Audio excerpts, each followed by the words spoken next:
Bismillahirrahmanirrahim. Assalamualaikum warahmatullahi wabarakatuh. Bapak Ibu, teman-teman semua. Oke, hari ini kita akan mencoba membahas tentang materi statistika dan kombinatorika. Oke, untuk soal pertama, diketahui di soal ini peluang Ibu Eni lulus PLPG 0,8, peluang Bapak Eko lulus PLPG 0,9. Oke, kita tulis dulu bahwa kalaulah A ini kejadian Bu Eni lulus,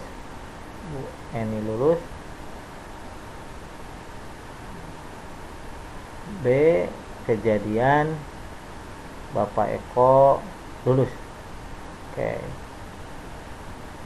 Berarti di sini diketahui peluang A sama dengan 0,8, peluang B 0,9. Oke, itu yang diketahui dari soal ini. Yang pertanyaannya adalah peluang keduanya Ibu Eni dan Bapak Eko gagal. Nah, karena yang diketahui lulus, yang ditanyakan keduanya gagal, maka kita harus mencari peluang gagalnya dulu nih masing-masing. Bahwa peluang gagal Ibu Eni dan peluang gagal Bapak Eko ya. Berarti kita akan mencari ini peluang ini peluang A komplemennya. Ini ya. Kenapa komplemennya? Karena lawan dari lulus ya gagal ya. Nah, ini aturannya untuk mencari komplemen berarti tinggal 1 dikurangi peluang A dengan 1 dikurangi 0,8. Berarti peluang komplemennya 0,2. Begitupun yang B. Peluang B komplemen ini sama dengan tinggal 1 dikurangi peluang B. Nah, 1 dikurangi 0,9. Berapa? 0,1. Nah, setelah diketahui peluang masing-masing, ini hati-hati. Ini karena kejadian majemuk. Nah, mesti kita lihat majemuknya yang gimana. Majemuk itu kan banyak. Nih, ada bersyarat, ada saling bebas, ada saling lepas, ada tidak saling lepas. Nah, dari kalimat ini kita bisa mengartikan bahwa kejadiannya ini kejadian saling bebas. Kenapa saling bebas? Karena gagalnya Ibu Eni tidak mempengaruhi gagalnya Bapak Eko, ataupun sebaliknya. Jadi kedua kejadian ini tidak saling berpengaruh, tidak saling terikat ya. Maka disebut kejadian bebas. Sehingga peluang kejadian majemuknya berarti ini peluang A komplemen dan B komplemen ini tinggal kita kalikan. Nah, berarti sama dengan 0,2 kali 0,1 yaitu 0,02. Ini dia jawabannya ya, 0,02. Oke, itu nomor 1. Lanjut ke nomor 2. Nomor 2, ini tentang peluang juga. Terdapat 4 pelajar putra dan 4 pelajar putri akan duduk secara acak dalam bangku yang memanjang. Peluang terjadi susunan duduk saling seling. Menurut jenis kelamin adalah. Ingat tadi aturan peluang bahwa peluang itu adalah banyaknya kejadian dibagi dengan peluang sampelnya. Oke. Berarti kita harus mencari dulu ini banyaknya kejadian yang duduknya saling seling. Oke, untuk mudahnya ini kita bisa gunakan ini aja, slingshot aja. Ada 8 itu ya, 1, 2, 3, 4, 5, 6 1, 2, 3, 4, 5, 6, 7, 8. Oke, ada 8 ya, 1, 2, 3, 4, 5, 6, 7, 8. Nah, kita misalkan saja ini putra, ini putri, dan seterusnya seling-seling. Putra, putri, putri ya. Kemungkinan pertama putra ini duduk berarti ada 4 orang masih utuh. Putri juga ada 4 orang. Nah, putra di sini tinggal berapa lagi? Karena udah duduk 1, berarti kemungkinan yang bisa duduk menempati kursi ini berarti tinggal 3. Putri juga banyak kemungkinan yang bisa menempati kursi ini tinggal 3. Berarti yang ini tinggal 2, ini tinggal 2, ini tinggal 1, ini tinggal 1. Nah, inilah banyaknya kejadiannya. Tapi hati-hati, ini harus dikali 2. Kenapa dikali 2? Karena mungkin saja ini ditukar, putri duluan, yang ini diganti putri, ini putra, bisa aja. Jadi harus dikali 2 karena bisa selang-seling itu bisa putra dulu, bisa putri dulu. Maka banyak yang kejadian ini harus dikalikan 2 ya.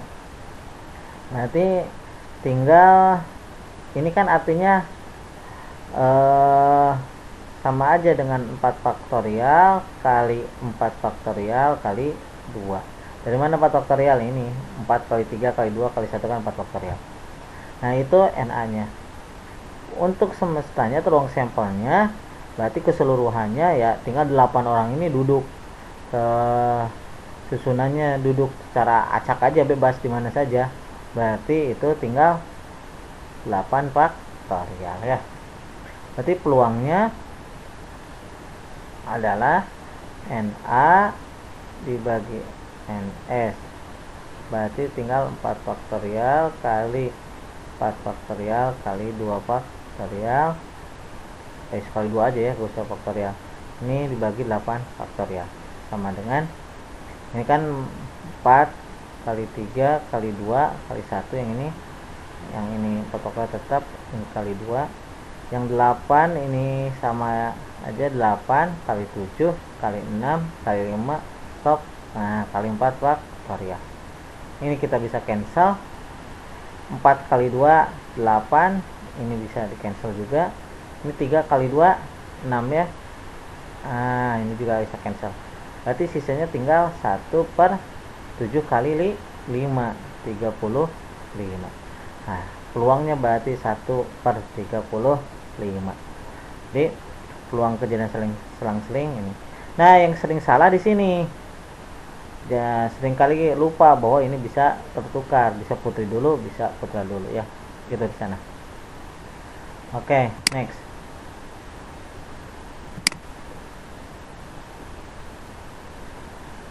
Oke, di soal selanjutnya, 3 siswa P, Q, R bertanding renang. Peluang P dan Q menang sama sebesar 2 kali peluang R untuk menang. Peluang kemenangan siswa R dalam pertandingan renang tersebut adalah, nah, jadi ini peluang P ditambah peluang Q ditambah peluang R untuk menang. Nah, ini harus selalu sama dengan 1. Nah, ini aturan peluangnya. Jadi sigmanya selalu harus sama dengan 1 ya. Nah peluang P itu 2 kali peluang R, berarti ini seru aja dengan 2 kali peluang R. Kalau PQ juga sama, peluang Q juga sama dengan 2 kali peluang R, tambah ini peluang R, nah peluang 1. Ini berarti 5 peluang R sama dengan 1, berarti peluang R sama dengan 1/5. Guys ya, mudah ya. Jadi aturan dalam peluang yang harus selalu diingat adalah jumlah seluruh totalnya ini harus sama dengan 1. Jadi peluang tiap-tiap sampel, nah, itu harus sama dengan 1. Next.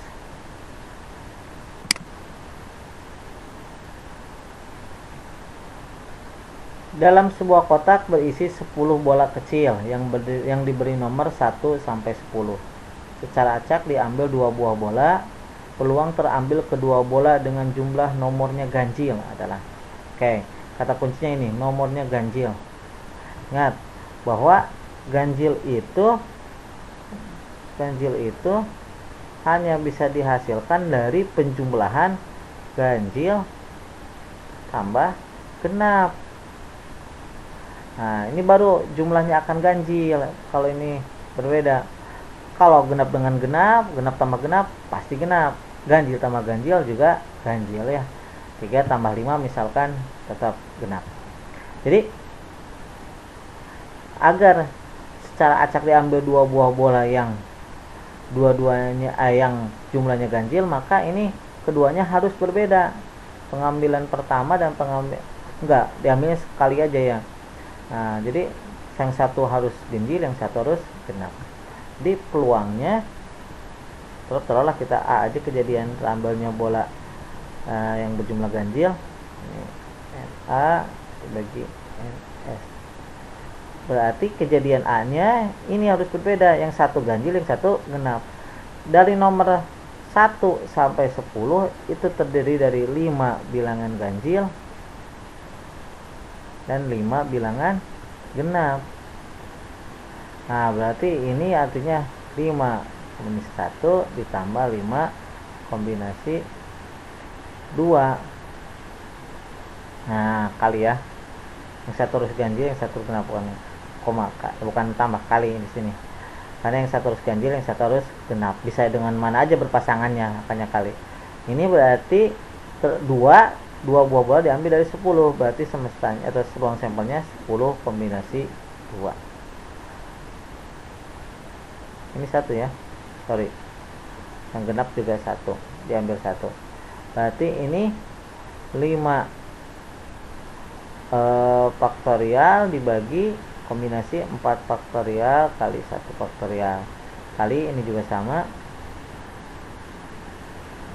1 faktorial dibagi yang ini 10 faktorial dibagi 8 faktorial kali 2 faktorial.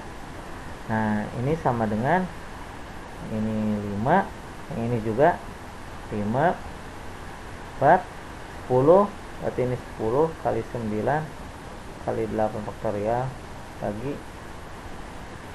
2 faktorial ya. Ini habis. Nah, 2 kan 2 faktorial 2, 10 bagi 2 5. Ini kita coret. Jadi hasilnya 5/9. Nah, inilah peluangnya ganjil agar jumlahnya bernomor ganjil. Jadi ganjil itu harus yang satu harus ganjil, yang satu harus genap. Jadi 5,1 kali 5,1. Satu ini yang satu ganjil, yang satu lagi genap.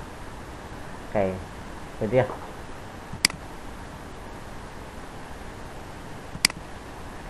Selanjutnya bilangan cacah 5 digit dengan digit pertama tidak 0 dan jumlah semua digit sama dengan 3. Ada sebanyak, nah, bilangan cacah 5 digit. Nah, yang jadi kata kuncinya bilangan pertama ini tidak 0. Jumlahnya ada 3. Berarti ini hanya kita bisa membuatnya dari beberapa kasus. Nih, untuk kasus 1 misalkan. Nah, ini kita buat aja nih bilangan 5 digit. Ini 1 2 3, nah 4 5. Nah, karena digit pertama tidak 0, berarti hanya ada 3 kemungkinan. 1 bisa 2 bisa 3. Kenapa enggak 4, Pak? Kalau 4 kan jumlahnya juga ini dibatasi. Jumlahnya harus ini sama dengan 3 gitu. Nah, kan bisa saja negatif jumlahnya 3. Ini di sini ada keterangannya, bilangan cacah. Ingat, bilangan cacah itu mulainya dari 0, 1 dan seterusnya ya. Jadi bilangan cacah jadi gak bisa negatif. Jadi batas maksimal hanya 3.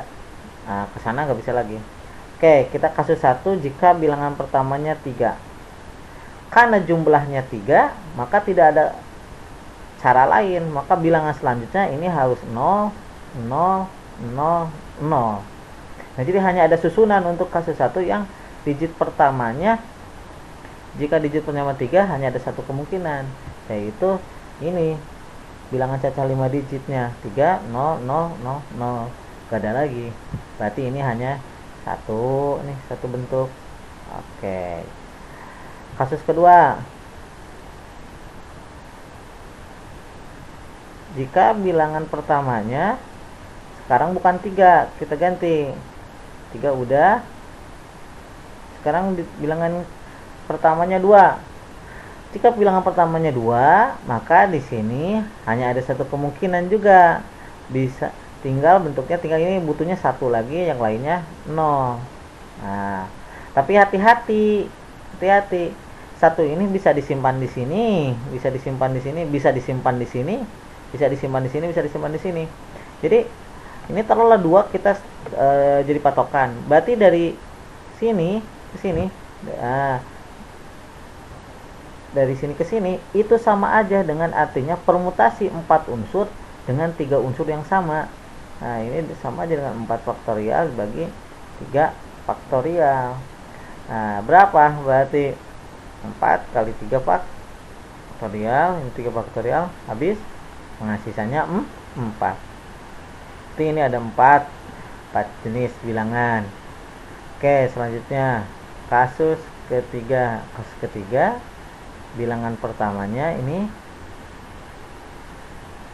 panjangan ya, biarinlah. Nah, bilangan pertamanya ini adalah 1. Kalau 1 ini bisa bentuk pertama, temannya angka 2, tentu saja 0 0 0 karena jumlahnya udah 3. Karena jumlahnya udah 3. Nah, ini bentuk ini sama dengan yang atas. Berarti bentuk ini juga ada 4 kemungkinan karena di sini 4 unsur permutasi, 4 unsur dengan 3 unsur yang sama. Tapi untuk bilangan 1 ada satu lagi kemungkinannya. Ada satu lagi. Apa itu? 1 bisa aja ini enggak 2, kita uraikan. Bisa 1 1 0 0. Nah, karena ini yang jadi patokan, berarti yang bisa diutak-atik yang bilangan ini, yang 4 ini. Itu sama artinya yang ini tuh. Nah, sama artinya dengan permutasi 4 unsur dengan 2 unsur yang sama dan 2 unsur yang sama. Nah, oke. Jadi ini sama dengan 4 kali 3 kali 2 faktorial. Yang ini 2 kali 1. Ini habis. 4 bagi 2 2. Nah, ini 6. Jadi banyaknya bilangan 5 digit. Ini bilangan sisa 5 digit ada berapa? Tinggal jumlahkan ini. Berarti jadi banyaknya bilangan itu ada 1 tambah 4 tambah 4 tambah 6. Berapa?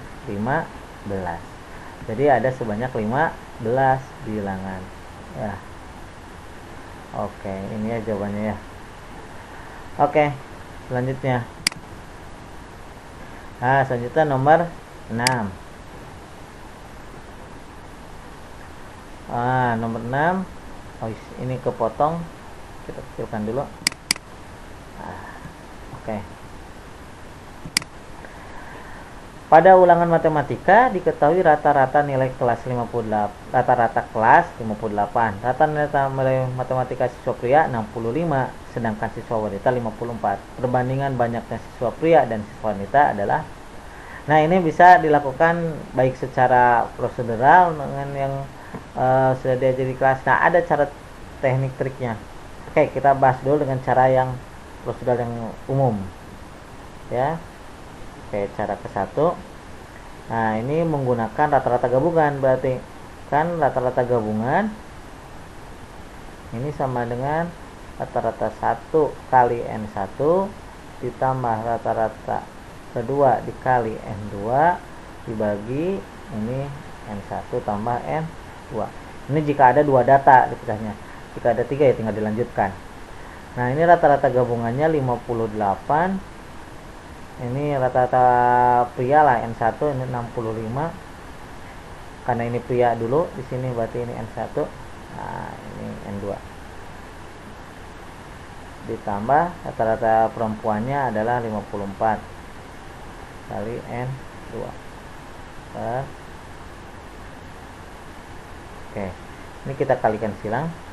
Diperoleh 58 N1 ditambah 58 N2 sama dengan 65 N1 tambah 54 N2. Oke, kita kumpulkan. Ini N1 taruh di sini N2, 58 N2 dikurang 54 N2.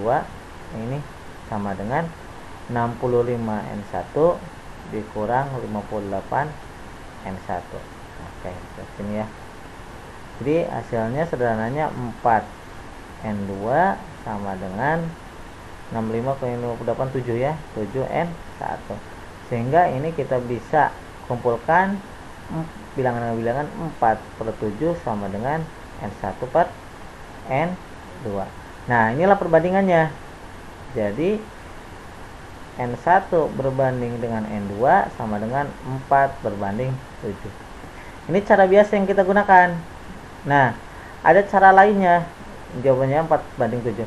Cara lainnya adalah, oke, kita butuh ruangnya.